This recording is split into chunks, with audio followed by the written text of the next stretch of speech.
வணக்கம் மாணவ செல்வங்களே. காணொளியில் உங்களுடன் இணைவது உங்கள் தமிழாசிரியை. நாம் தற்பொழுது தேர்வுக்குரிய பாடங்களை பார்ப்போம். பாடம் 6 என் கற்பனையில். உங்களுக்கு தேர்வுக்கு பாடம் 6லிருந்து பாடம் 10 வரை உள்ளது. இப்பொழுது பாடம் 6ஐ பார்ப்போம். பாடம் 6 என் கற்பனையில். என் கற்பனையில் இருக்கக்கூடியது என்ன?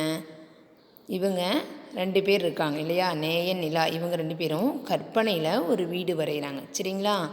அவங்க என்ன பண்ணுறாங்க, அந்த வீட்டில் சரிங்களா கற்பனையில் ஒரு வீடு வரைங்க. அந்த வீட்டுக்கு பக்கத்தில் என்னென்ன இருக்கும் அப்படின்லாம் சொல்லிட்டு கற்பனையிலேயே வரைகிறாங்க. சரிங்களா? பாருங்கள்,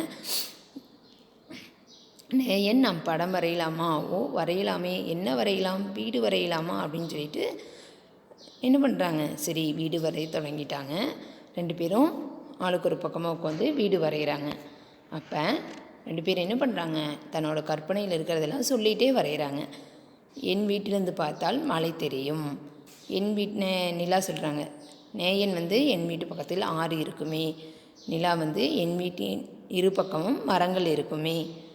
என் வீட்டிற்கு முன்பக்கம் அழகான பூச்செடிகள் இருக்கும். நேயன் அப்படி சொல்கிறாங்க. நிலா அவங்களுடைய வீட்டுக்கு நீல வண்ணம் அடிக்கிறாங்க. நேயன் மஞ்சள் வண்ணம் அடிக்கிறாங்க. நிலா அவங்க வீட்டில் என்ன பண்ணுறாங்க, அவங்களுக்கு பிடிச்ச பூனைக்குட்டி வரைகிறாங்க. நேயன் அவங்க தோட்டத்தில் வாத்துக்கள் இருக்கிற மாதிரி வரைகிறாங்க. நிலாவின் வீட்டு மரத்தில் ஊஞ்சல் விளையாடலாம் அப்படின்னு ஊஞ்சல் போடுறாங்க. நேயன் வீட்டினுடைய படிக்கட்டில் சறுக்கு பலகை வரைகிறாங்க இல்லையா, சறுக்கு பலகையில் விளையாடலாமில்ல, அதை வரைகிறாங்க. 2 பேரும் என்ன பண்ணாங்க, வரைஞ்சி முடிச்சுட்டு நான் வரைஞ்சி முடிச்சிட்டேன் அப்படின்னு 2 பேரும் சொல்லிக்கிறாங்க. சொன்னதை என்ன பண்ணாங்க, தங்களுடைய படங்களை 2 பேரும் பார்க்குறாங்க. சரியா? நேயனுடைய படத்தை நிலாவும், நிலாவுடைய படத்தை நேயனும் பார்க்குறாங்க. 2 பேரும் எப்படி வரைஞ்சிருக்காங்க, மிக அழகாக வரைஞ்சிருக்காங்க இல்லையா. 2 பேரும் அவங்களுடைய கற்பனையில் மிக அழகாக அந்த வீட்டை வரைஞ்சிருக்காங்க இல்லையா. நாமளும் என்ன பண்ணுவோம், நம்மளுடைய கற்பனையில் நம்ம வீடு எப்படியெல்லாம் இருக்கணும் அப்படின்னு நம்ம வரையலாம். சரிங்களா? பயிற்சி பாருங்கள். படித்து பழக. படம் வரையலாமா? பிடித்தது போல இரு பக்கமும் வீட்டிற்கு பக்கத்தில் ஊஞ்சல் ஆடலாம், சறுக்கி விளையாடலாம். பொருத்தமான குறியீடுக சரி தவறு. எக்ஸாம்பிள் இந்த மாதிரி உங்களுக்கு கொடுத்தா நீங்கள் என்ன பண்ணணும், படித்து பார்த்துட்டு அது சரியாக தவறான்னு போடணும். சரிங்களா? நிலாவின் வீட்டிலிருந்து பார்த்தால் மலை தெரியும். சரி. நேயன் வீட்டின் இரு பக்கங்களிலும் மரங்கள் இருக்கின்றன. தவறு. நிலாவின் வீடு மஞ்சள் நிறமுடையது. தவறு. நேயன் வீட்டில் வாத்துக்கள் இருக்கின்றன. சரி. நிலா வீட்டு மரத்தில் ஊஞ்சல் ஆடலாம். சரி. அடுத்தது படத்துக்குரிய பெயரை எழுதுக. இந்த மாதிரி படம் கொடுத்துருந்தாங்கன்னா அதுக்குரிய பெயரை நீங்கள் எழுதணும். மலை, ஆறு, ஊஞ்சல், மரம், பூச்செடி, வீடு, பூனை, வாத்து. அடுத்தது எந்த இடம் என்ன பொருள்னு எழுதணும். சரிங்களா? அந்த இடத்துல இருக்கக்கூடிய பொருளை நம்ம எழுதணும். வானம், இப்போ வானத்தில் என்னெல்லாம் இருக்கும், வானவில், மேகம், பறவை, மரம், இலை, கூடு, பழம். கடலில் நண்டு, கப்பல், மீன். காடில் பறவை, விலங்குகள், மரங்கள் இருக்கும்.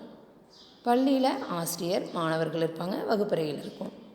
வீடுனா வீட்டில் என்ன இருக்கும், மின்விசிறி, அடுப்பு, போர்வை, நிறையா பொருள் இருக்கும் இல்லையா. அதில் நம்ம இருக்கக்கூடிய பொருளை நாம் எழுதலாம். அடுத்தது இங்கே பெயருக்கேற்ற செயலை எழுதுவோம். சரிங்களா?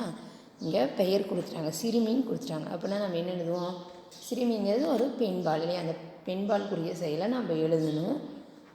சரியா? அவங்க செயல் எழுதிட்டு பெண்பாலுக்குரிய விகுதி தான் நம்ம அங்கே சேர்க்கணும். இவங்க என்ன பண்ணுறாங்க, தூங்குறாங்க இல்லையா, தூங்குகிறாள்.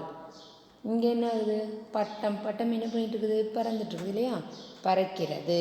செயல் பறக்கிறது. அதே மாதிரி இங்கே மீன்கள். மீன்கள் என்ன பண்ணுறாங்க, நீந்துகின்றன.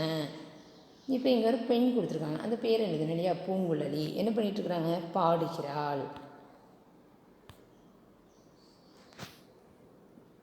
இந்த மாதிரி இருக்கக்கூடிய பயிற்சிகளெல்லாம் நீங்கள் படிச்சுக்கோங்க. சரிங்களா? நன்றி மாணவர்களே.